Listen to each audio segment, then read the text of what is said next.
जय हिंद दोस्तों, एक बार फिर से स्वागत है आप सभी का। आज जीएस के इंपॉर्टेंट एमसीक्यू फॉर्मेट में क्वेश्चन होने वाले हैं, तो देखते हैं अपने क्लास की तरफ। देखो यहाँ पे दिया है, बंगाल की खाड़ी में 25 अक्टूबर 2024 को उड़ीसा तट पर आने वाला भीषण चक्रवाती तूफान का नाम क्या है। देखो भैया, यहाँ पे पेन थोड़ा सेलेक्ट कर लेते हैं। बताओ, बंगाल की खाड़ी में 25 अक्टूबर 2024, ठीक है ना, तो समझ रहे हो ये जल्दी की बात है। और यहाँ पे बताना है कि उड़ीसा के तट पर आने वाला जो भीषण चक्रवाती तूफान है उसका नाम क्या है। तो आप देखो, बहुत इजी तरीके से याद रखना, नाम कुछ खास नहीं, यहाँ पे दाना याद रखना, ठीक है ना। ऑप्शन ए दाना, दाना तो नहीं भूलोगे ना। तो बिल्कुल दोस्त, अब चलते हैं अपने अगले प्रश्न की तरफ। देखो यहाँ पे दिया है, अखिल भारतीय ओलंपिक खेलों का नाम बदलकर राष्ट्रीय खेल कब कर दिया गया था। तो भैया, अखिल भारतीय ओलंपिक खेलों का नाम बदलकर राष्ट्रीय खेल कब कर दिया गया था, तो आप यहाँ पे क्या बताएंगे। तो याद रखना भैया, ये किया गया था 1940 में। कब किया गया था भैया? 1940 में किया गया था, ये भी आप ध्यान रखना। और देखो यहाँ पे जो 1927 दे रखा है, ये भी याद रखना। ये पता है क्या है, ये भारतीय ओलंपिक संघ की जो स्थापना हुई थी वो याद रखना, ठीक है ना। क्या है स्थापना किसकी? भारतीय ओलंपिक संघ, ठीक है ना, याद रखोगे। तो चलते हैं दोस्त, और यहाँ पे आपका जो सही जवाब है वो 1940 हो जाएगा। और बढ़ते हैं अपने तीसरे क्वेश्चन की तरफ। यहाँ पे देखो दिया गया है कि भारतीय रेलवे में प्रथम महिला रेलवे ड्राइवर कौन थी। देखो भैया, रेलवे से संबंधित क्वेश्चन है। यहाँ पे आप देख लीजिएगा कि भारतीय रेलवे में प्रथम महिला रेलवे ड्राइवर कौन थी। तो यहाँ पे देखो दो प्रश्न बनते हैं। क्या क्या बनते हैं मैं आपको बताऊँगा। देखो, पहले तो प्रश्न का जो जवाब है वो है सुरेखा यादव, है ना। ऑप्शन बी यहाँ पे बिल्कुल सही जवाब हो जाएगा, सुरेखा यादव। अब यहाँ पे देखो एक प्रश्न और बनता है, वो ये बनता है कि प्रथम महिला डीजल इंजन ड्राइवर कौन थी। यहाँ पे पूछा है प्रथम महिला रेलवे ड्राइवर, वो तो आपकी सुरेखा यादव जी हो जाएंगी। लेकिन अगर पूछा जाएगा प्रथम महिला डीजल इंजन ड्राइवर कौन था, तो आप यहाँ पे क्या बताएंगे। तो याद रखना, मुमताज़ एम काजी, ठीक है ना। जब डीजल इंजन ड्राइवर की बात अगर हो तो मुमताज़ एम काजी को बताओगे, ठीक है ना। तो यहाँ पे क्लियर हो गया आपका। चलते हैं अपने अगले प्रश्न की तरफ। और क्वेश्चनों का आप वो स्क्रीनशॉट ले लिया करो, ठीक है ना, ताकि आप उन्हें आराम से बैठ के नोट कर पाएँ, आपको दोबारा क्लास ना देखनी पड़े। और यहाँ पे देखो दिया गया है, भारत में मौद्रिक नीति किसके द्वारा बनाई जाती है।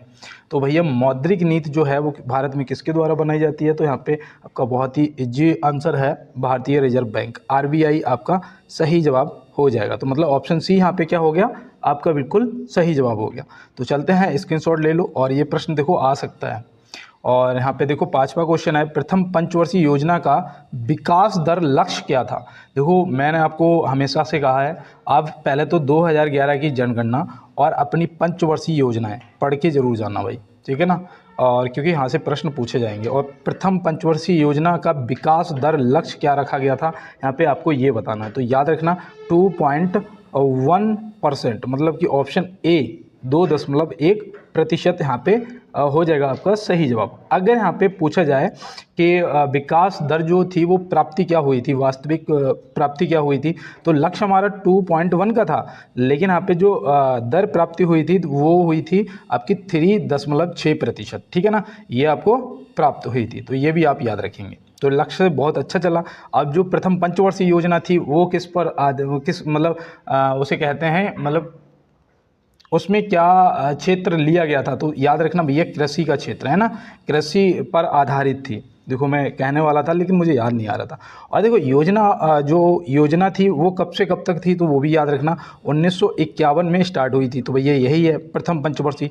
अब ये 5 साल चलती है, तो कितना हो गया, तो हो गया आपका 56, है ना, 1956। तो यहाँ पे याद रखना आपका जो सही जवाब है वो ऑप्शन ए हो जाएगा। और बाद बाकी उससे संबंधित जो पूछा जा सकता है मैंने आपको बता दिया। और चलते हैं अपने अगले प्रश्न की तरफ। देखो यहाँ पे दिया है, संयुक्त राष्ट्र जैव विविधता सम्मेलन COP16 कहाँ आयोजित किया जा रहा है। तो भैया देखो, ये आपके करंट संबंधित क्वेश्चन है ना। तो यहाँ पे आप क्या बताएंगे, ये भैया कैली में किया जा रहा है, कोलंबिया के, है ना। कहाँ पर? कैली में, कोलंबिया में। तो ये आप ध्यान रखेंगे। अब यहाँ पे एक चीज़ और याद रखना, ये जो कनाडा दे रखा है ना, मार्टियल कनाडा, तो कनाडा में याद रखना जो COP 15 हुआ था ना, COP 15, तो उसके जो आयोजित हुआ था वो हुआ था कनाडा में, और ये कोलंबिया में 16। तो ये आप याद रखेंगे, ठीक है ना। करंट का क्वेश्चन है, हो सकता है पूछ लिया जाए। और चलते हैं अपने अगले प्रश्न की तरफ। देखो यहाँ पे दिया है निम्नलिखित में से अंत्योदय एवं अन्य योजना का प्रारंभ वर्ष क्या है। तो अंत्योदय अन्य योजना का प्रारंभ वर्ष यहाँ पे पूछा गया है। तो आप यहाँ पे क्या बताएंगे। तो याद रखना भैया, यहाँ पे सही जवाब आपका हो जाएगा 25 दिसंबर 2000।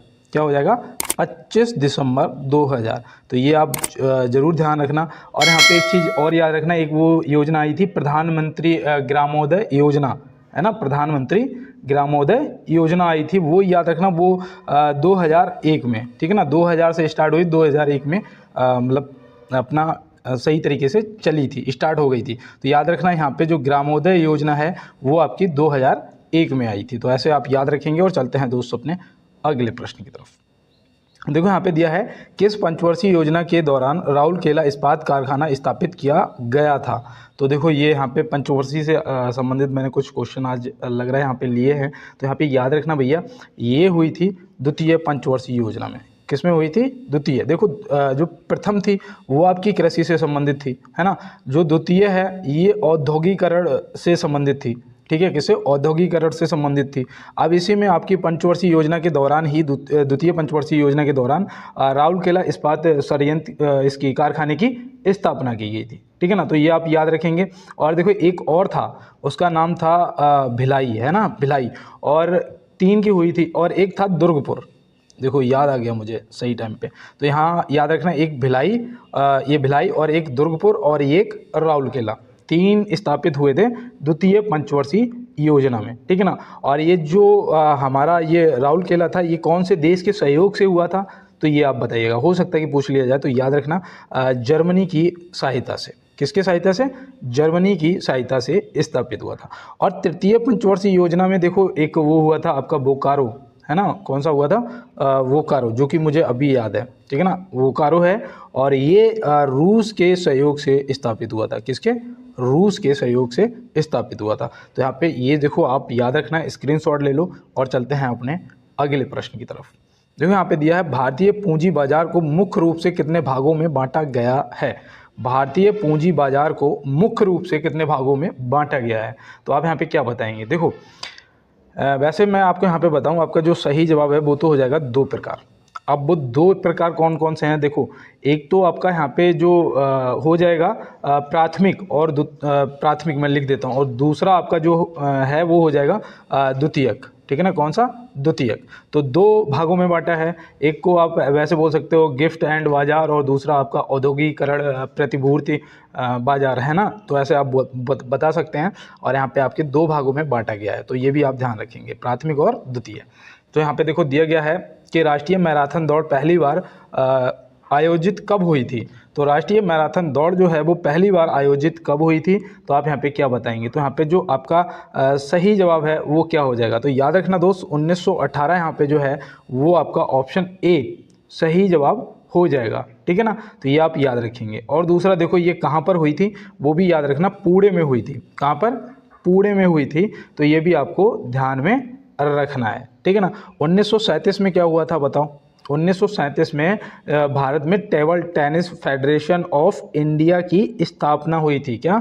Table tennis federation of India की स्थापना हुई थी। तो ये भी आप ध्यान रखेंगे। देखो पेन नहीं है, थोड़ा मुझे लिखने में आज दिक्कत हो रही है। और यहाँ पे देखो नेक्स्ट क्वेश्चन है कि सैफ अंडर 17 चैंपियनशिप का खिताब किस देश ने जीता था।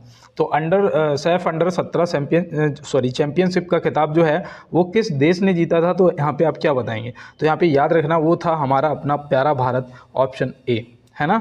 अपना प्यारा भारत, ऑप्शन ए सही जवाब हो जाएगा। और दूसरा याद रखना हारा कौन था, वो था बांग्लादेश। कौन हारा था भैया? तो हारा था बांग्लादेश। तो ये भी याद रखना, ये बांग्लादेश हार गया था और यहाँ पे भारत जो था वो जीत गया था। अब यहाँ पे ये बताओ कि सैफ अंडर 17 है क्या? हॉकी है कि बैडमिंटन है कि आपका क्रिकेट है, ये है क्या? तो भैया याद रखना ये है फुटबॉल। क्या है? फुटबॉल का मैच, ठीक है ना। तो ऐसे याद रखना भैया, हो सकता है कहीं पूछ लिया जाए। और चलते हैं अपने अगले प्रश्न की तरफ। यहाँ पे देखो हमारा जो अगला क्वेश्चन है वो है कि पहला मानव विकास सूचकांक किसने तैयार किया था। तो पहला मानव विकास सूचकांक जो है वो किसने तैयार किया था, तो यहाँ पे जो आपका सही जवाब है वो हो जाएगा महबूब उल हक। महबूब उल हक ये कहाँ के थे, ऑप्शन बी यहाँ पे सही जवाब हो जाएगा। अगर पूछ लिया जाए ये कहाँ के, तो याद रखना भैया ये हैं पाकिस्तान के एक अर्थशास्त्री, ठीक है ना। कौन है, अर्थशास्त्री। तो ऐसे आप ध्यान रखेंगे। महबूब उल हक कहाँ के, पाकिस्तान के। तो ये आप याद रखना, स्क्रीनशॉट ले लो दोस्त। और चलते हैं अपने अगले प्रश्न पे। देखो यहाँ पे दिया है अंतर्राष्ट्रीय रक्तदान दिवस कब मनाया जाता है। देखो मैं पहले तो आपको एक बात बता दूं, अगर आप 18 साल के हो गए हो तो भाई एक बार रक्तदान जरूर करें, है ना, रक्तदान जरूर करें। और यहाँ पे देखो जो प्रश्न दिया गया है यहाँ पे अंतर्राष्ट्रीय रक्तदान दिवस कब मनाया जाता है, तो आप यहाँ पे क्या बताएंगे, याद रखना 14 जून को मनाया जाता है। कब, 14 जून। ऑप्शन सी यहाँ पे आपका सही जवाब हो जाएगा। और देखो यहाँ पे 5 जून दे रखा है, 5 जून को याद रखना विश्व पर्यावरण दिवस मनाया जाता है। क्या, पर्यावरण दिवस मनाया जाता है, तो ये भी आप याद रखेंगे। 21 जून को क्या मनाया जाता है, बताओ, अगर याद हो तो बताओ। 21 जून को, 21 जून को अंतर्राष्ट्रीय योग दिवस मनाया जाता है। क्या, अंतर्राष्ट्रीय योग दिवस। स्क्रीनशॉट ले लो। और देखो एक बार रक्त जरूर डोनेट करो, क्योंकि हो सकता है कि हम अगर कुछ ना कर पाएँ तो हमारा जो रक्त है ना वो किसी को एक जीवन दे सकता है ना दोस्त। यहाँ पे देखो दिया है पहला विश्व कप फुटबॉल प्रतियोगिता कहाँ आयोजित किया गया था। तो पहला विश्व कप फुटबॉल प्रतियोगिता जो है वो कहाँ आयोजित किया गया था, तो आप यहाँ पे क्या बताएंगे। तो यहाँ पे याद रखना भैया ये उरुग्वे में किया गया था, उरुग्वे में, है ना, उरुग्वे। आप ऑप्शन ए यहाँ पे ध्यान रखेंगे, हो सकता है कि पूछ लिया जाए। और यहाँ पे याद रखना ये कब हुआ था, शायद 1930 में हुआ था, है ना, 1930 में हुआ था। देखो ये मुझे अभी थोड़ा डाउट है इस पर, लेकिन मैंने सही पढ़ा था, है ना, 1930 में हुआ था। और इसमें जो प्रथम विजेता था ना वो भी उरुग्वे ही था। प्रथम जो विजेता था वो भी उरुग्वे था। लेकिन इसमें हारने वाला देश कौन था बताओ। तो याद रखना उप विजेता था ऑस्ट्रेलिया। उप विजेता कौन था भैया, ऑस्ट्रेलिया। तो ये भी आप ध्यान रखेंगे, ठीक है ना। अब इसका स्क्रीनशॉट ले लो और चलते हैं अपने अगले प्रश्न की तरफ। देखो यहाँ पे हमारा अगला प्रश्न है, निम्नलिखित में से खजुराहो मंदिर किस राज्य में स्थित है। खजुराहो मंदिर किस राज्य में स्थित है। बहुत सरल क्वेश्चन है और कुछ दोस्तों ने इसका आंसर भी कर दिया होगा कि मध्य प्रदेश के साथ साथ में ये भी बता दिया होगा कि इसका मध्य प्रदेश की जगह छतरपुर भी लिखा हुआ हो सकता है। क्या, छतरपुर, है ना, छतरपुर लिखा हुआ हो सकता है। देखो ये राज्य है और छतरपुर में स्थित है, ये भी आप ध्यान रखेंगे, ठीक है ना, मंदिर। और देखो यहाँ पे एक चीज़ याद रखना, महाराष्ट्र से आप उसको, उस मंदिर को याद रखना, क्या नाम था, देखो मुझे याद नहीं आ रहा, महाबलेश्वर मंदिर। हाँ, महाबलेश्वर मंदिर। देखो आज मुझे ना थोड़ा कम याद आ रहा है, तो महाबलेश्वर मंदिर जो है वो आप याद रखना महाराष्ट्र में है। और वृद्धेश्वर मंदिर जो है वो राजस्थान के पुष्कर में। उस दिन देखो मैंने आपको बताया था, देखो मैंने आपको बताया था कि ब्रह्मा जी का एकमात्र जो मंदिर है वो कहाँ है, पुष्कर में, ठीक है ना। तो हम लोग इसी मंदिर की बात कर रहे हैं कि यहाँ पे जो ब्रह्मा मंदिर है वो कहाँ है, पुष्कर, राजस्थान में, ठीक है ना। तो ये भी भूलना नहीं है यार। और चलते हैं अपने, स्क्रीनशॉट ले लो, चलते हैं अपने अगले प्रश्न पे। देखो यहाँ दिया है 2024 में गामा इंटरनेशनल फाइटिंग चैंपियनशिप में एमएमए फाइट जीतने वाले पहले भारतीय कौन बने हैं। तो देखो भैया 2024 की बात है और पहले भारतीय बने हैं कौन, एमएमए फाइट में। तो यहाँ पे जो हमारा सही जवाब है वो कौन हो जाएंगे, वो है हमारे देश के संग्राम सिंह जी। कौन है, संग्राम सिंह जी। ऑप्शन सी यहाँ पे क्या हो जाएगा, बिल्कुल राइट आंसर। स्क्रीनशॉट ले लो, देखो करंट अफेयर से क्वेश्चन आ सकता है ये। और चलते हैं अपने अगले प्रश्न की तरफ। तो यहाँ दिया है निम्नलिखित में से औरंगजेब का मकबरा कहाँ स्थित है। औरंगजेब का जो मकबरा है वो कहाँ स्थित है, तो याद रखना भैया ये है, हो जाएगा दौलताबाद में। कहाँ, ऑप्शन ए दौलताबाद यहाँ पे आपका सही जवाब हो जाएगा। और देखो यहाँ पे सासाराम में उसका था शेर शाह का, किसका, शेर शाह का। तो ये भी आप याद रखेंगे, शेर शाह का कहाँ है, सासाराम में। और सिकंदरा, ये जो सिकंदरा आगरा के पास में पड़ता है ना, आगरा के पास में सिकंदरा। तो यहाँ पे याद रखना सिकंदरा में है अकबर का, किसका, अकबर का, ठीक है ना। तो ये भी आप याद रखना। और देखो इसके साथ में आप हुमायूं का भी याद रखना। हुमायूं का हो जाएगा दिल्ली, ठीक है ना। हुमायूं का कहाँ हो जाएगा, दिल्ली में मकबरा हो जाएगा। और जहांगीर का कहाँ हो जाएगा बताओ, जहांगीर का। तो याद रखना भैया लाहौर में हो जाएगा। और वो देखो एक वो था उसका नाम बहादुर शाह जफर द्वितीय है ना, जिसे अंग्रेजों ने पकड़कर रंगून स्थानांतरित कर दिया था। तो अगर बहादुर शाह जफर का पूछा जाए तो आप बता देना कहाँ पर, रंगून, ठीक है ना, जो कहाँ पड़ता है, बर्मा में। तो चलते हैं म्यांमार में, ठीक है ना, पुराना नाम था बर्मा। अब यहाँ पे देखो निम्नलिखित में से सिंधु नदी का उद्गम स्थल क्या है। सिंधु नदी का उद्गम स्थल यहाँ पे पूछा गया है, तो आप यहाँ पे क्या बताएंगे। तो और अगर आप मेरे साथ देखो नए दोस्त जुड़े हुए हैं तो आप एक बार लाइक वाला बटन जरूर दबाएंगे, और मेरे जो पुराने दोस्त हैं वो तो सब लाइक वाला बटन दबाते हैं, ठीक है ना। आप भी मेरे दोस्त हो, एक बार लाइक वाला बटन दबाओगे, साथ में चैनल को एक बार सब्सक्राइब कर लेना, बेल आइकन को दबा लेना कि दोस्त अगर भाई की मेहनत पसंद आ रही हो तो एक बार अपने दोस्तों के साथ में क्लास को शेयर जरूर करना। अब चलते हैं बिना रुके अपना 50 क्वेश्चन करेंगे। और यहाँ पे देखो जो सिंधु नदी का उद्गम स्थल पूछा गया है, कहाँ से निकलती है, तो आप यहाँ पे क्या बताएंगे। याद रखना ये मानसरोवर झील, यहाँ पे ऑप्शन सी क्या हो जाएगा हमारा सही जवाब, ठीक है ना। मानसरोवर झील आपका सही जवाब हो जाएगा। अब ये जाके गिरती कहाँ है ना, प्रश्न तो ये भी बन सकता है। तो याद रखना भैया अरब सागर में, कहाँ पर, अरब सागर में। तो अरब सागर भी आप याद रखेंगे। अब देखो यहाँ पे आपको बाड़ा लाचा दर्रा है, यहाँ से भी एक नदी निकलती है जिसका नाम क्या है। तो बाड़ा लाचा दर्रा से जो निकलती है ना उसका नाम है चिनाब। क्या है, चिनाब। तो चिनाब नदी है, ये भी आप याद रखेंगे। इसका मुहाना कहाँ है, तो ये जाके आगे सिंधु नदी में मिल जाती है। किसमें, सिंधु नदी में मिल जाती है। तो ये भी आप याद रखेंगे। रोहतांग दर्रा से भी एक नदी निकलती है, उसका नाम क्या है। तो रोहतांग दर्रा वाली याद रखना ब्यास नाम है। क्या है भैया, ब्यास नदी है। अब ये ब्यास नदी जो है ये रोहतांग दर्रा से निकलती है और ये जाके ना सतलज नदी में मिल जाती है। किसमें, सतलज नदी में मिल जाती है।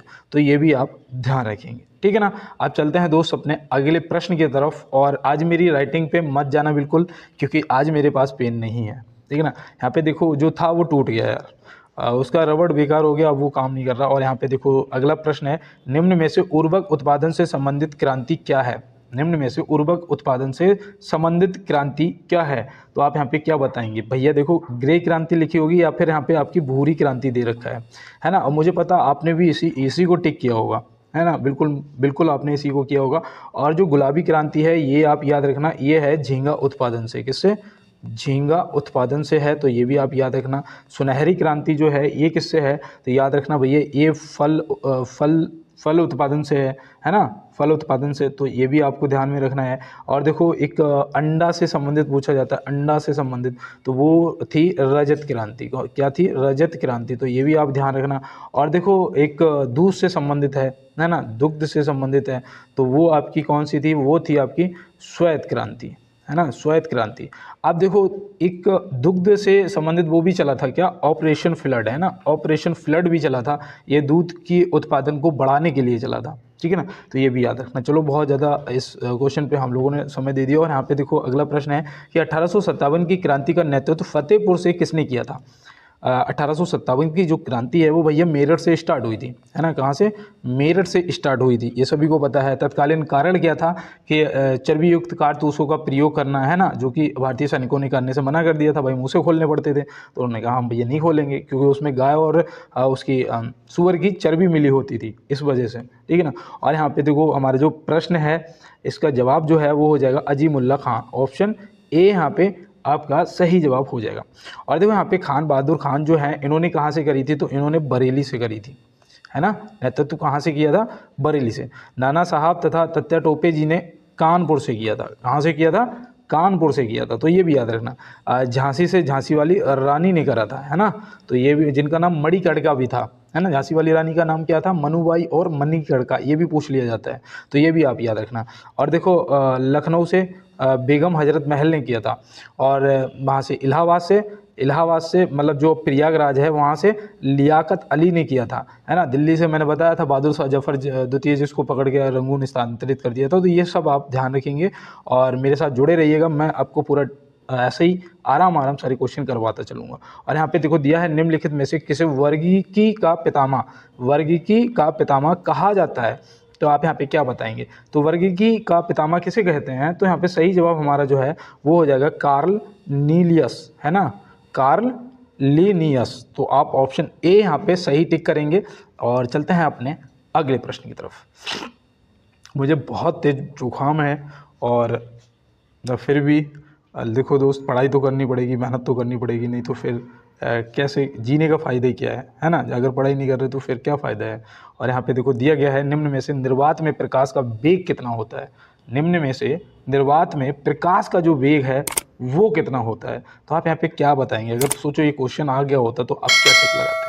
लगाओ। तो यहाँ पे बिल्कुल आपने लगाया होगा 3 गुणे 10 की पावर 10 मीटर प्रति सेकेंड। इससे पता है, इसे दूसरी तरीके से मैं आपको बताऊं। देखो ये कितना बना जाके, ये आपका हो जाएगा, मैंने इसे पता है लिख रखा है 299,792,458 है ना। अब इसे गिन लीजिएगा कितना बना जाएगा, इकाई, दहाई, सैकड़ा, हज़ार, 10,000, लाख, 10 लाख, करोड़, 10 करोड़। ये 29,97,92,458। मतलब इसे पता कितना बोल सकते हो, इसे 3 लाख किलोमीटर बोल देते हैं। 3 लाख किलोमीटर प्रति सेकंड की स्पीड है ना। 3 लाख किलोमीटर प्रति सेकंड की स्पीड बनेगी जाके ये। तो ये याद रखना, ठीक है ना। और देखो ये मीटर में है और ये 3 लाख इसे कर दिया तो ये किलोमीटर में हो जाएगी कन्वर्ट करने के बाद, ठीक है ना। तो ये आप याद रखना। और यहाँ पे जो आपका ऑप्शन सी है वो क्या हो जाएगा, बिल्कुल सही जवाब हो जाएगा। और चलते हैं अपने अगले प्रश्न की तरफ। देखो यहाँ दिया है, कौन सा राज्य प्रधानमंत्री सूर्य घर मुफ्त बिजली योजना के तहत छत पर सौर ऊर्जा की स्थापित क्षमता में पहला राज्य बन रहा है या बन गया है। तो यहाँ पे आप क्या बताओगे, वो पहला राज्य पता कौन बन रहा है। तो यहाँ पे सही जवाब आपका हो जाएगा गुजरात, जो कि यहाँ नहीं दिया है। इनमें से कोई नहीं आपका सही जवाब होगा, क्योंकि वो राज्य है गुजरात, ठीक है ना, गुजरात। तो ये आप ध्यान में रखेंगे दोस्त। और चलते हैं, इसका स्क्रीनशॉट ले लो। देखो ये इंपॉर्टेंट क्वेश्चन है, हो सकता है पेपर में पूछ लिया जाए। और चलते हैं इसके साथ में अपने अगले प्रश्न पे। देखो यहाँ दिया है, निम्न में से AIR का पूर्ण रूप क्या है। AIR का पूर्ण रूप क्या है। तो आप यहाँ पे क्या बताएंगे। इसका सीधा सा मतलब है ऑल इंडिया रेडियो। क्या है भैया, All India Radio. Option C यहाँ पे क्या हो जाएगा, सही जवाब हो जाएगा। और ये देखो यहाँ पे इलेक्ट्रोकार्डियोग्राम दिया है, ये आपको पता होगा, ऐसे नहीं याद आ रहा होगा। अभी देखो आपको याद आ जाएगा ECG, है ना। ECG होता है ना बॉडी में, बॉडी का ECG होता है, वो होता है इलेक्ट्रोकार्डियोग्राम। ये किसके, हृदय के लिए होता है, किसके लिए होता है, कमेंट बॉक्स में बताओ। और चलते हैं अपने अगले प्रश्न पे। निम्न में से बहमनी वंश का संस्थापक कौन था। बहमनी वंश, तो बहमनी वंश का भैया कौन था। तो यहाँ पे सही जवाब हसन गंगू, अलाउद्दीन हसन गंगू। ऑप्शन ए हो जाएगा क्या, बिल्कुल दोस्त आपका सही जवाब। और चौहान वंश के थे वासुदेव जी। चौहान वंश के संस्थापक कौन थे, तो वो थे वासुदेव जी। और ये देखो दंती दुर्ग, ये जरूर याद रखना, ये हो सकता है पूछ लिया जाए। राष्ट्रकूट वंश है ना, राष्ट्रकूट वंश। तो ये भी आप याद रखेंगे दोस्त।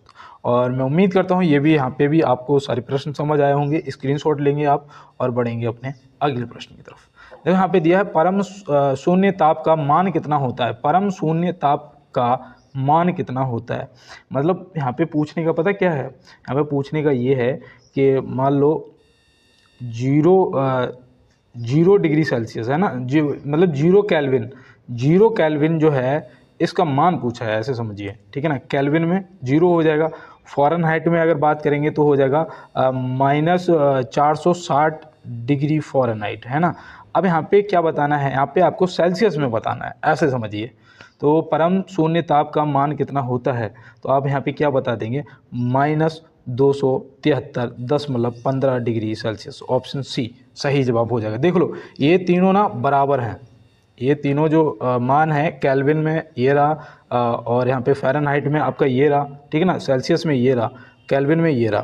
तो ये आप अपना नोट कर लो, देखो स्क्रीनशॉट ले लो, ये तीनों का मान सेम है, ठीक है ना। किसी का भी पूछा जाएगा आप बता देंगे। तो चलते हैं दोस्त अपने अगले प्रश्न की तरफ। तो यहाँ पे दिया है, निम्नलिखित में से तृतीय बौद्ध संगति कहाँ आयोजित हुई थी। तो आजकल शोक नहीं, जिनके शासनकाल में हुई थी, आप समझ जाएंगे। और यहाँ पे किसके बौद्ध संगति आयोजित हुई थी, तो याद रखना ये तृतीय वाली जो है ये हुई थी आपकी पाटलिपुत्र में। कहाँ पर, पाटलिपुत्र में। और जो प्रथम आपकी राजगृह में हुई थी, तो ये भी आप याद रखेंगे। और वैशाली में कौन सी हुई थी, तो वैशाली में द्वितीय हुई थी। फिर कुंडलवन में एक हुई थी, तो भैया देखो यहाँ पे पहली, दूसरी, तृतीय, ये चौथी हुई थी। कुंडलवन मतलब कश्मीर का पुराना जो नाम है पुराना, वो क्या है, कुंडलवन। तो आप ध्यान रखेंगे, ठीक है ना। चलते हैं दोस्त अपने अगले प्रश्न की तरफ। सॉरी, तो यहाँ दिया है निम्न में से अकबरनामा किसने लिखा था। निम्न में से अकबरनामा किसने लिखा था, तो याद रखना अबुल फजल ने लिखा था। ऑप्शन ए यहाँ पे क्या हो जाएगा आपका सही जवाब हो जाएगा। और देखो यहाँ पे गुलबदन बेगम जो है इन्होंने वो लिखा था हुमायूं नामा, क्या हुमायूं नामा लिखा था, तो ये भी आप ध्यान रखेंगे। तो बिल्कुल दोस्त चलते हैं, और ये बीरबल किसके दरबार में थे, अकबर के दरबार में। चलते हैं दोस्त अपने अगले प्रश्न पे। तो यहाँ दिया है राष्ट्रीय खाद्य तेल मिशन आयल पाम के तहत 2025-26 तक कच्चे पाम तेल का उत्पादन लक्ष्य क्या है। सॉरी, तो आपको यहाँ पे लक्ष्य बताना है। देखो ये आपका करंट का क्वेश्चन है, राष्ट्रीय खाद्य तेल मिशन आयल पाम के तहत 2025-26 तक कच्चे पाम तेल का उत्पादन लक्ष्य क्या है। तो यहाँ पे याद रखना भैया 11.20 लाख टन। ऑप्शन सी यहाँ पे क्या हो जाएगा आपका बिल्कुल सही जवाब दोस्त हो जाएगा। और चलते हैं इसके साथ में अपने अगले प्रश्न की तरफ। तो यहाँ दिया है भारतीय संविधान के किस अनुच्छेद द्वारा किसी राज्य में राष्ट्रपति शासन लगाया जा सकता है। देखो ये तो मैंने आपको बताया था राष्ट्रीय आपातकाल भैया, है ना, राष्ट्रीय आपातकाल आपका हो जाएगा।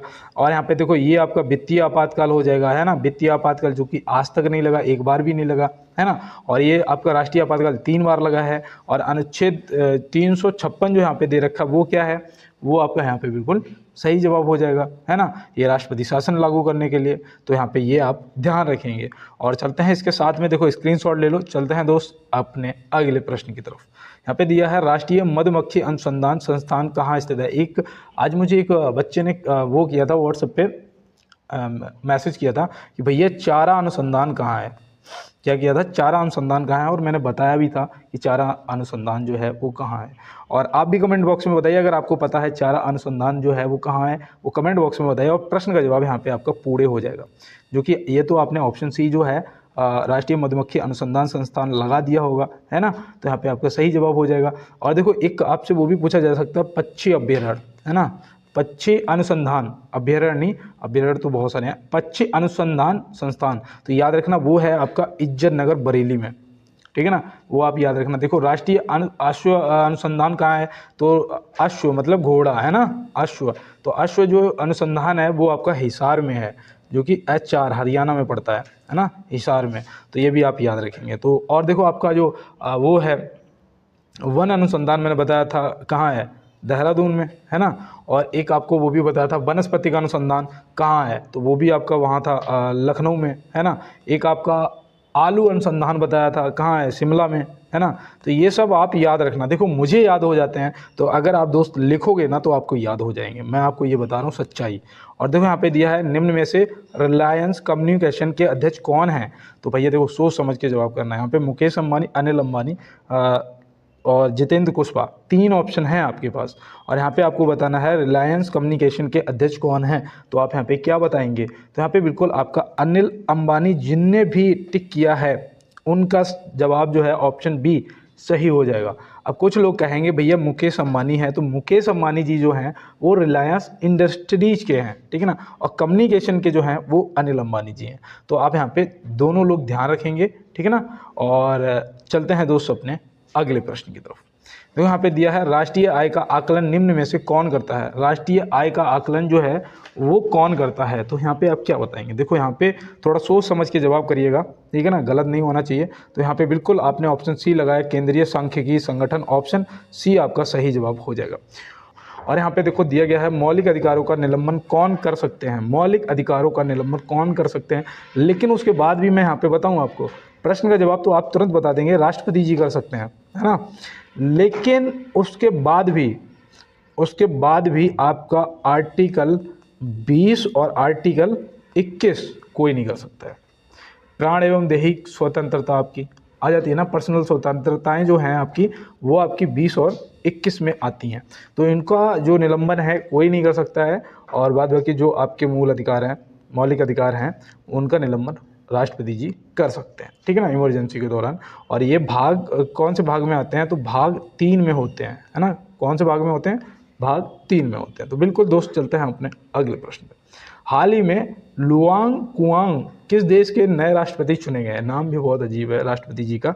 और यहाँ पे देखो जो हमारा सही जवाब है वो वियतनाम हो जाएंगे। क्या हो जाएंगे, वियतनाम हो जाएगा, ऑप्शन सी आप ध्यान रखेंगे, स्क्रीनशॉट ले लो, आपके करंट का देखो क्वेश्चन है। और चलते हैं दोस्त अपने अगले प्रश्न पे। सॉरी, देखो यहाँ दिया है निम्न में से राष्ट्रपति जी का निर्वाचन किस अनुच्छेद में दिया गया है। राष्ट्रपति जी का जो निर्वाचन है ये तो बहुत इजी क्वेश्चन है, आपने तुरंत किया होगा, अनुच्छेद 54 है ना, क्योंकि 72 में तो क्षमा दान दी गई है। मैंने उस दिन आपको बताया था कि 72 में क्या दिया गया है, अनुच्छेद 72 में क्या दिया गया है, तो आपने बताया था भैया क्षमा दान दिया गया है ना। राष्ट्रपति जी किसी को क्षमा दान दे सकते हैं, जो कि आप ऐसा समझो कि कोर्ट से अगर सज़ा हो गई हो, है ना, और वो अपना प्रार्थना पत्र राष्ट्रपति जी को दें, भेजें, और उनको जो क्षमादान मतलब उन्हें उससे राहत या उससे छुटकारा जो है सज़ा से, वो सिर्फ राष्ट्रपति जी कर सकते हैं आर्टिकल 72 के तहत, है ना। मैं बिल्कुल सरल भाषा में आपको बताता हूँ ताकि आप समझ पाएँ। और देखो अनुच्छेद 61 जो है ये राष्ट्रपति जी को उनके पद से हटाने के लिए महाभियोग की कार्रवाई की जाती है ना। कौन से आर्टिकल के तहत? 61 के तहत। तो ये भी आप ध्यान रखेंगे। और चलते हैं दोस्तों अपने अगले प्रश्न पर। भारतीय अर्थव्यवस्था किस प्रकार की है? भारतीय अर्थव्यवस्था जो है वो किस प्रकार की है? तो याद रखना भैया, ये हमारी मिश्रित अर्थव्यवस्था, ऑप्शन सी। इसमें हमारा देखो वो भी तो आ जाता है ना, कृषि का भी आ जाता है। कृषि कितने % होती है, मतलब इस पे जो कृषि का मतलब योगदान है अर्थव्यवस्था में कितने प्रतिशत है? तो याद रखना भैया 17% है। कितनी? 17% आप यहाँ पे ध्यान रखेंगे। और चलते हैं दोस्त अपने अगले प्रश्न की तरफ। तो यहाँ दिया है निम्न में से कौन विश्व की सबसे बड़ी झील है? विश्व की सबसे बड़ी झील यहाँ पे बतानी है, तो याद रखना भैया वो हो जाएगी कैस्पियन सागर। क्या हो जाएगा? कैस्पियन सागर या झील आप बोल सकते हैं। तो ऑप्शन ए यहाँ पे जो है आपका सही जवाब हो जाएगा।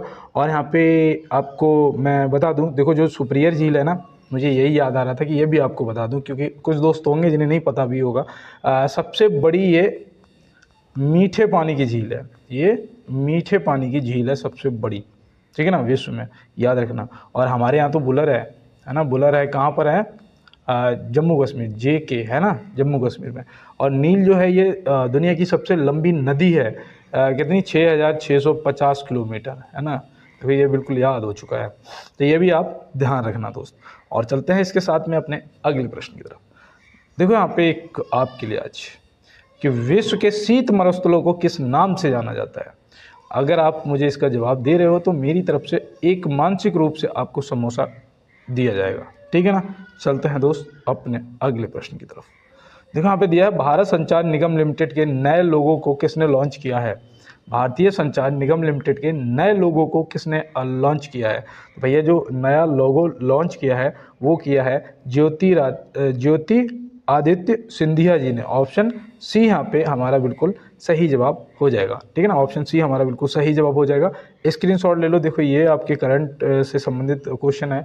और BSNL अब दोबारा से आपको बता दूं मैं कि एक बहुत अच्छे प्रकार से चलने वाली है, ठीक है ना, तो ये आप ध्यान रखना। और चलते हैं दोस्त अपने अगले प्रश्न की तरफ। और सभी को BSNL लेना भी चाहिए। सॉरी, देखो मैं तो आपको बता दूं मेरे पास एक BSNL का नंबर है जो कि मैं रिचार्ज नहीं करा पाता हूँ, तो आज की डेट में हालांकि बंद है लेकिन चालू हो जाएगा, ठीक है ना। और यहाँ पे देखो दिया गया है पृथ्वी की सतह के नीचे द्रवीभूत सेल कहलाता है। तो द्रवीभूत जो सेल है वो क्या कहलाता है? तो यहाँ पे आप याद रखना, उसे हम लोग सेल मूल भी बोल सकते हैं और मैग्मा भी। तो यहाँ पे ऑप्शन ए और बी दोनों सही जवाब, मतलब है एक ही, दोनों का नाम बस अलग अलग, ठीक है ना। याद रखना, मैग्मा बोलते हैं वैसे और सेल मूल भी बोलते हैं। तो अब मैंने इसलिए दोनों यहाँ पे दिए कि हो सकता है कि अगर ये सेल मूल आ गया तो आप समझ जाएंगे कि किसकी बात कर रहे हैं। तो चलते हैं दोस्तों अपने अगले प्रश्न की तरफ। तो यहाँ दिया भूकंप को मापने में प्रयुक्त तीव्रता के पैमाने की सीमा क्या है? तो भूकंप को मापने में प्रयुक्त तीव्रता के पैमाने की सीमा क्या है? सिस्मोग्राफ से नापते हो ना, तो जो उसका वो होता है ना, जैसे कि स्केल होती है, तो उसकी जो स्टार्टिंग है वो 0 से 10 तक है, या फिर यहाँ पे आपको बताना है 1 से 12 तक है, या यहाँ पे बताना है कि 0 से 14 तक है। तो बताओ यहाँ पे कौन सा ऑप्शन जो है सही जवाब आपका हो जाएगा? तो याद रखना भैया 1 से 12, ठीक है ना। और देखो एक वो होती है ना pH स्केल, है ना, pH स्केल का 0 से 14 तक होता है। जो 7 पे बीच में होता है ना, यहाँ पे 7, वो उदासीन होता है। और क्षारीय और अम्लीय दोनों, क्षारीय कौन सा होता है 7 से कम वाला, या फिर अम्लीय कौन सा होता है, ठीक है ना, दोनों आप कमेंट बॉक्स में बताओ। और चलते हैं अपने अगले प्रश्न की तरफ। तो यहाँ दिया है पृथ्वी 1 घंटे में कितना देशांतर घूम लेती है? पृथ्वी 1 घंटे में कितना देशांतर घूम लेती है? भैया 15 देशांतर घूम लेती है। ऑप्शन ए यहाँ पे सही जवाब आपका हो जाएगा। और 24 घंटे में आपका ये हो जाएगा 360, है ना, 24 घंटे में आपका 360 देशांतर घूमती है। तो ये भी आप याद रखना। और चलते हैं अपने अगले प्रश्न की तरफ। तरफ। दिन रात इसी वजह से तो होते हैं, है ना। और जो चलते हैं दोस्त अगले प्रश्न पे। और सॉरी क्योंकि आज मुझे बहुत ज़्यादा जुकाम है। और यहाँ पे दिया है सूर्य की सतह पर हाइड्रोजन के अलावा दूसरा कौन सा तत्व बहुतायत में पाया जाता है। तो सूर्य में भैया एक तो हाइड्रोजन है और दूसरा आपका सबसे ज़्यादा हीलियम है ना। हाइड्रोजन के बाद किसका नंबर आ जाता है, हीलियम का। तो यहाँ पे याद रखना भैया हीलियम आपका ऑप्शन ए क्या हो जाएगा, सही जवाब हो जाएगा। नाभिकीय संलयन पर कार्य करते हैं, तो ये भी याद रखना। और चलते हैं अपने अगले प्रश्न पे। तो यहाँ दिया है किस बैंक को the lender of the last resort कहा जाता है। लास्ट कर्जदाता कौन होता है भैया, RBI, reserve bank of India. यहाँ पे ऑप्शन बी हो जाएगा सही जवाब, है ना। ऑप्शन बी आपका सही जवाब रिजर्व बैंक हो जाएगा। और चलते हैं इसके साथ में अपने अगले प्रश्न की तरफ। तो यहाँ दिया है भारत में जूट का अधिकतम क्षेत्र कहाँ पाया जाता है। भारत में जूट का अधिकतम जो क्षेत्र है वो कहाँ पाया जाता है भैया, पश्चिम बंगाल में पाया जाता है। सुंदरवन का डेल्टा भी वहीं है ना। तो ये भी आप याद रखना। इसके पश्चिम बंगाल के जो ब्रांड एम्बेसडर हैं वो कौन है, वो मैंने उस दिन आपको बताया था, सौरभ गंगुली जी, है ना। तो ये भी आप याद रखना, जिन्हें दादा के भी नाम से जानते हैं। तो चलते हैं दोस्त अपने अगले प्रश्न की तरफ। देखो यहाँ दिया भारतीय बीमा नियामक और विकास प्राधिकरण का गठन किस वर्ष किया गया था। तो आप यहाँ पे बताओ, भारतीय बीमा नियामक और विकास प्राधिकरण का गठन कब किया गया था। मुझे ये नियामक लग रहा है कुछ गड़बड़ लिखा है क्या, यहाँ पे नियामक होता है ना, नियामक उल्ट गलत लिखा है ये, ठीक है ना। तो यहाँ पे पहले तो याद रखना ये भैया यहाँ पे मिस्टेक है, अपना सही कर लेना।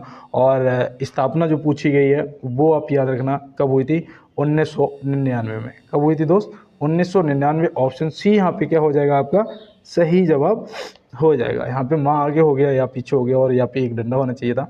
और चलते हैं अपने अगले प्रश्न की तरफ। तो यहाँ दिया भारत में बैंकिंग विनियम अधिनियम कब पारित किया गया था। देखो यहाँ पे ये सही लिखा है ना। तो आप बताओ भारत में बैंकिंग विनियम अधिनियम कब पारित किया गया था। तो आप यहाँ पे क्या बताएंगे, 1949 में किया गया था। कब किया गया था, 1949। ऑप्शन सी हो जाएगा आपका सही जवाब। और चलते हैं इसके साथ में अपने अगले प्रश्न पर। गवर्नर द्वारा जारी किया गया अध्यादेश किसके द्वारा मंजूर किया जाता है। देखो भैया इंपॉर्टेंट है। और अभी तक जिसने भी एक बार लाइक वाला बटन नहीं दबाया तो प्लीज़ यार भाई, एक मैं आपसे रिक्वेस्ट करता हूँ, लाइक वाला बटन दबा दो, चैनल को सब्सक्राइब कर लो। और मेरी अगर हेल्प करना चाहते हो तो दोस्तों के साथ में शेयर ज़रूर कर देना यार एक बार। और मैं एक लाइन आपको सुनाता हूँ, चलो। मुझे लगता है जो भी अभी क्लास को देख रहा होगा उसे एक लाइन सुनने को मिलेगी कि जो बदल गए वो मेरे कभी थे ही नहीं, है ना। तो इसके ऊपर एक लाइन मैं सुनाता हूँ कि जरा सी बात पे वर्षों के याराने गए, एक जरा सी बात पर वर्षों के याराने गए, ये भी चलो अच्छा हुआ कुछ लोग पहचाने गए, है ना। यहाँ पे बताओ सही जवाब क्या होगा। तो बिल्कुल राज्य विधानमंडल, ऑप्शन बी यहाँ पे आपका सही जवाब हो जाएगा। और चलते हैं इसके साथ में अपने अगले प्रश्न की तरफ। तो यहाँ दिया है स्वतंत्र भारत के प्रथम लोकसभा अध्यक्ष कौन थे। स्वतंत्र भारत के प्रथम लोकसभा अध्यक्ष कौन थे। तो वो थे जीवी मावलंकर जी, जो कि यहाँ पे ऑप्शन ए यहाँ पे बिल्कुल सही जवाब आपका हो जाएगा। ये आप याद रखेंगे। और दोस्त मेरे साथ जो भी नए जुड़े हुए हैं सभी को पहले तो बहुत बहुत धन्यवाद। तो मिलते हैं दोस्त अगली क्लास में, तब तक के लिए मेरे सभी दोस्तों को मेरा जय हिंद।